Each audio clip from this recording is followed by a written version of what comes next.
एक दिन कॉलेज से लौटी उम्मी ने बताया कि तुम्हारे चचा के बेटे यूसुफ की शादी का दावतनामा आया है। तुम अपनी तैयारी कर लो, बुध को जाना है। मुझे शादियों में जाना पसंद नहीं था, लेकिन जिसकी शादी थी उनके वालिद की अबू के साथ कुछ खफगी चल रही थी। जब वो बेटे की शादी का कार्ड लेकर आए और वालिद से कहा कि मैं पिछली रंजिश भला देना चाहता हूं, इसलिए दावतनामा देने खुद आया हूं, तभी वालिद साहिब ने उनको गिले से लगा लिया और उनकी खुशी में शरीक होने का वदा भी कर लिया। अब वजह रंजिश भी बताती। चिल्लों के चचा हमजा जो मेरे वालिद के प्यो पे जाद थे, अपने साहिबजादे यूसुफ के लिए मेरा रिश्ता मांग रहे थे। उम्मी ने कह दिया कि अभी फरियाल पड़ रही है, हमें अपनी बेटी की शादी की इस कदर जल्दी नहीं है। ये कॉलेज की तालीम मुकम्मल कर लेगी तब रिश्ता के बारे सोचेंगे। उम्मी का जवाब यूसुफ की वालिदा को खुल गया। उन्होंने बेटे की बात आनाफाना कही और ठहरा दी, हालांकि लड़का इस जल्दबाजी पर राजी नहीं था। वो मुझ ही से शादी का आरज़ू मंद था। दरअसल यूसुफ ने मुझे किसी तकरीब में देखकर पसंद कर लिया था। उन्हीं ने अपने वालिदैन को हमारे घर रिश्ता का पैगाम देकर भेजा था। हमजा चचा चूंकि दूसरे शहर में रहते थे, यूं भी मैं रिश्तेदारों के घर आती जाती नहीं थी, तभी अक्सर कजन्स का मुझसे आमना सामना नहीं हुआ था। चचा हमजा से करीबी रिश्ता होने के सबब वालिद साहिब भी रंजिश को भला देना चाहते थे, क्योंकि जिंदगी भर के संजोग तो किस्मत से होते हैं, फिर पहले से मौजूद रिश्ते में कतरहमी क्यों। अबू ने उम्मी को भी समझाया कि हम सबको उनके घर की खुशी में जाना चाहिए, दोनों लड़कियों को भी ले चलूं, वरना हमजा भाई महसूस करेंगे। यूं हम शादी पर जाने को तैयार हो गए। हम बहनें पहली बार उनके घर जा रही थीं। चूंकि बारात पिंडी से सयालकोट जानी थी, लिहाजा तेल मेहंदी की रस्म से 2-4 रोज पहले हम चचा हमजा के घर चले गए। अब हमें वलीमा तक यहां ही रुकना था। तेल मेहंदी वाले दिन रस्म करके हम जब फारिग हुए तो सब सोने की तैयारी करने लगे। हम लड़कियों को नींद नहीं आ रही थी। दूसरे शहर बारात जाने की वजह से घर में मेहमान ज़्यादा थे। इनमें कुछ दुल्हन की तरफ के लोग भी थे, लिहाजा रात में जिसको जहां जगह मिली पड़कर सो गए। किसी को अच्छा बिस्तर मिला, किसी को हल्का, किसी के हिस्से में पलंग व मसहरी तो किसी को फर्श पर बिछोना डालकर सोना पड़ा। फर्श पर सोने वालों में हम 4 सहेलियां भी शामिल थीं जो आपस में कजन्स थीं। सर्दियों के दिन थे। फर्श पर गद्दे और कंबल रजाई की जरूरत थी, मगर बदकिस्मती से हम लड़कियों को एक मोटी दरी मिली। नींद कहाँ आनी थी। जहां 3-4 लड़कियां इकट्ठी हो जाएं बातें शुरू हो जाती है। अचानक चची जान की आंख खुल गई। उन्होंने कहा, अरे लड़कियों, तुम लोग अभी तक जाग रही हो। हम उनके टोकने पर सोती बन गईं। कुछ देर बाद अन्नम और निमरा को तो नींद ने अला। मेरी बहन को भी कंबल का एक किनारा इड़े तरछा नसीब हो गया। वो सो गई, मगर मैं तकरीबन कंबल से बाहर थी। सर्दी बढ़ गई थी, नींद क्यों कर आती। डांसेस इतनी के जिस दूरी पर हम सोए थे, इसमें से भी फर्श की ठंडक जिस्म के पार हो रही थी। मेरी टांगों पर कंबल सिर्फ एक को नाधुरा था, बाकी बदन बाहर था।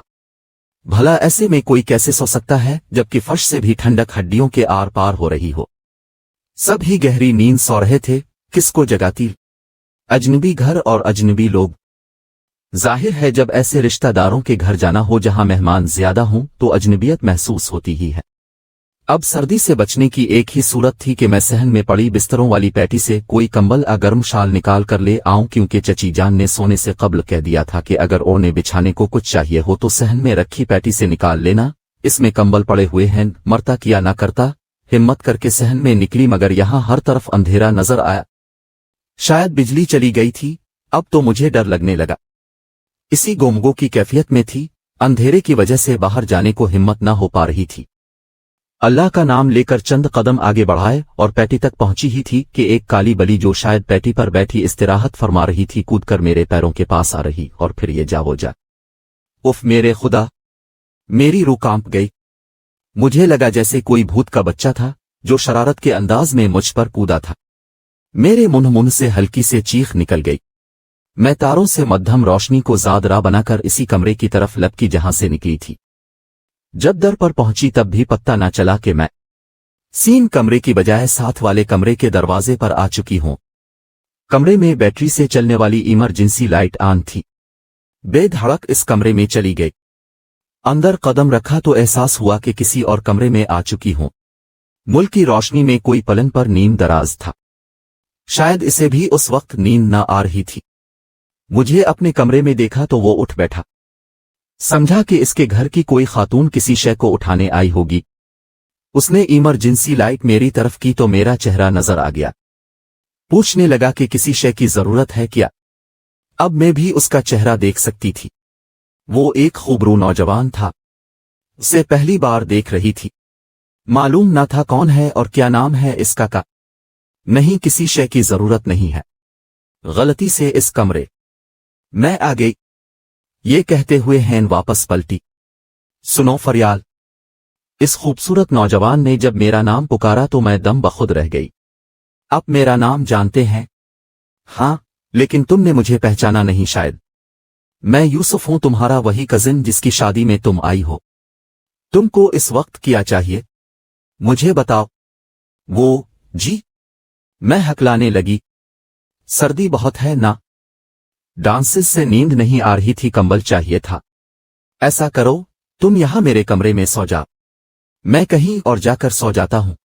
आधी रात को आप कहां जाएंगे? मेरी फिक्र ना करो, ऊपर मर्दाने में बहुत जगह है। अभी लाइट आ जाएगी तो हीटर चला लूंगा। वाकई सर्दी बहुत है। अभी मैं कोई जवाब ना दे पाई थी कि वो बाहर जाने को पीर में स्लीपर डालने लगा। मैं इसे रोकना चाहती थी और खुद बाहर जाना चाहती थी, लेकिन वो दरवाजे के सामने खड़ा था। बेइख्तियार मेरे मुंह से निकला, दूल्हा साहिब अब तकलीफ ना करें, मगर वो ये कहते हुए बाहर निकल गया। अरे भाई, इसमें तकलीफ की क्या बात है? तुम तो इस घर में हमारी मेहमान हो और मेहमान को तकलीफ नहीं होनी चाहिए। आप अपने कमरे में सोई, बस मुझे ओढ़ने को कोई गर्म शाल वगैरह है तो दे दें। मगर उसने मेरी एक न सुनी और ये कहता हुआ कमरे से निकल गया कि अब मेरे पलंग पर कंबल में सो जाइए, मैं ऊपर जा रहा हूं। शादी वाले घर में ऐसे वाकयात होते ही रहते हैं। अब मेरे लिए इसके सवा क्या चारा था कि मैं उसके बिस्तर पर सो जाऊं, क्योंकि जिस कमरे में लड़कियां और मैं सो रहे थे, इसके खिले दरवाजे को भी किसी ने बंद करके अंदर से किंडी लगा दी थी। शायद किसी को सर्दी लगी होगी, इसने उठकर दरवाजा बंद कर दिया था। मैं यूसुफ की इस मेहरबानी पर हैरान कंबल में घुस गई, क्योंकि मुझे नींद और सर्दी ने अब तकरीबन हवास बाख्ता कर दिया था। अभी मुझे बिस्तर में लिए चंद लम्हे ही गुजरे होंगे कि वो फिर आ गया। मैंने दरूजा भीतर दिया था, उसने हाथ रखा तो वो खुल गया। वो बोला, मुआफ करना कजिन, जब मेरी आंख खुल जाए तो दोबारा आसानी से नींद नहीं आती। तुम ऐसा करो, तकिया के पास मेरा मोबाइल फोन पड़ा है, मुझे उठा दो। बस अब दोबारा आकर तुमको तकलीफ नहीं दूंगा। तुम आराम से सो जाना। चाहो तो कमरे को अंदर से बंद कर लो। अभी वो ये कह ही रहा था कि दरवाजा बाहर से बंद करने की आवाज आई। किसी ने दरवाजे की कुंडी लगा कि हम दोनों को एक ही कमरे में मुकफ्फल कर दिया था। हम दोनों हक्का बक्का खड़े थे और ये बात समझ ना पाए थे कि किसने और क्यों दरवाजा बंद किया है। इस वक्त बिजली आ गई, सहन रोशन हो गया और फिर जिसने हमें बंद किया था उसने शोर मचा दिया। मेरा आधी रात को दूल्हा के कमरे में जाना महज इत्तेफाक ही था, मगर बाहर जिसने देखा था उसने कुछ और समझा। इसके जहन ने कोई ऐसी कहानी घड़ी थी जिसका सद्बाब मुमकिन न था, और वाकई ऐसा ही था।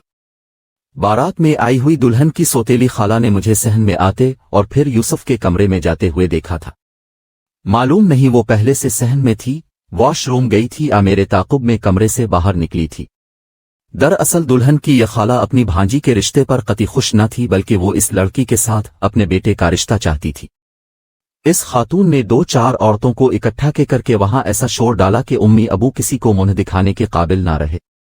जो औरतें बाहर इकट्ठा हो गई थीं, उन्होंने खुद कुंडी खोली और अंदर आए। मैं तो अभी तक यूसुफ के बिस्तर पर कंबल ओढ़े पड़ी थी और वो दरवाजे के पास हैरान और परेशान खड़े थे। बस इतना ही औरतों ने देखा, मगर मेरी तो ये हालत के काटो तो लहू नहीं बदन में। मैं बिल्कुल बेगुनाह और इतनी बड़ी तोहमत शादी वाले मेहमानों से भरे घर में मुझ पर लग गई थी। इधर हर एक और सबसे ज्यादा तो उसके माँ बाप ही उसे लानत मलामत कर रहे थे।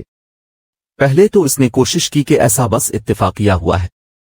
जब कोई भी उसकी बात मानने बल्कि बात सुनने को तैयार न हुआ तो वो बेबस हो गया। इसे अपने से ज्यादा मेरा गम था कि मैं उसकी बेवकूफ़ी हमदर्दी की भींट चढ़ी और बेमौत मारी गई थी। जब हालात सौतेली खाला ने और बिगाड़ने की कोशिश की तो गुस्से में आकर यूसुफ ने ऐलान कर दिया कि ठीक है, जो तुम लोग समझ रहे हो वैसा ही सही। अब ये शादी नहीं होगी, और अगर मेरी शादी अब होगी तो फरियाल से ही होगी, जिसको की बेकसूर खाला ने बदनाम किया है। जबकि कुंडी भी उन्होंने लगाई और दरवाजा भी, जो खुला हुआ था, उन्होंने ही बंद किया है। جب خالہ ایسی ہے تو اس خاندان کے اور لوگ کیسے ہوں گے؟ اگر اصل بات بھی ہو تو شرفا اس طرح بازار نہیں لگاتے جیسا انہوں نے کیا ہے. ہمیں کسی کو منہ دکھانے لائق نہیں رہنے دیا ہے. امی ابو نے مجھ سے پوچھا، لیکن اس وقت میرے اوسان ایسے خطا تھے کہ زبان سے ایک لفظ نہیں نکلتا تھا، بس روئے جاتی تھی. میں کیسے ان کو بتائی کہ میں تو بس کمبل لینے گئی تھی. یہ بدنامی میری قسمت میں لکھی تھی، مجھے مل گئی. میری غلطی بس اتنی تھی کہ جب سردی لگی تھی تو گھر کی کسی عورت لڑکی کو جگا دی تھی. کیا خبر تھی کہ بجلی چلی جائے گی؟ کیا خبر تھی کہ صحن میں بھی اندھیرا ہو گیا؟ بستروں والی بیٹی تو صحن میں سامنے ہی نظر آ رہی تھی جو برآمدے میں رکھی گئی تھی. سوچا کہ اس کو کھول کر رضائی گدا وہ غیر ہے جو پڑا ہوگا اٹھا لوں گی. اس وقت کسی کو کیا جگانا، سبھی تو تھکے ہوئے گہری نیند سو رہے تھے. خبر نہ تھی کہ بس ایک ہی عورت دلہن کی خالہ میری بدنامی کی صورت جاگ رہی ہے. خالہ بھی وہ جس کا ذہن شیطانی اور دیدے اس قدر تیز تھے کہ اندھیرے میں بھی دیکھ سکتی تھی اور دور کی کوڑی لا سکتی تھی. وہ تو سمجھی ہوگی کہ دلہا کو بد نام کر رہی ہے. مجھے بھلو کیا جانتی تھی، مگر میری قسمت دو کوڑی کی کر دینے والی یہ نہ سمجھ سکی کہ عزت دینے والا بھی وہی میرا خالق ہے جو ذلت دینے والا ہے. اس کی ذات سب سے بڑی اور ہر شے کا وہی علیم ہے. اس انجام یہ ہوا کہ یوسف کی بارات سیالکوٹ نہ گئی اور چچا جان نے ابو جان سے صلاح و مشورہ کر کے نے پھر میری بگڑی تقدیر کو اس طرح بنا دیا کہ مجھ پر افسوس کرنے والے ہونے والے سب ہی دم باخود رہ گئے. ہر بری شے کا بھی ایک انجام ہوتا ہے، جیسے ہر اچھے عمل کا ایک انجام ہوتا ہے. بس وہ ذات کریم ایسی منصف ہے جو نیتوں کو دیکھتی ہے اور دلوں کا حال بھی اس کو معلوم ہوتا ہے جو کسی کو معلوم نہیں ہوتا.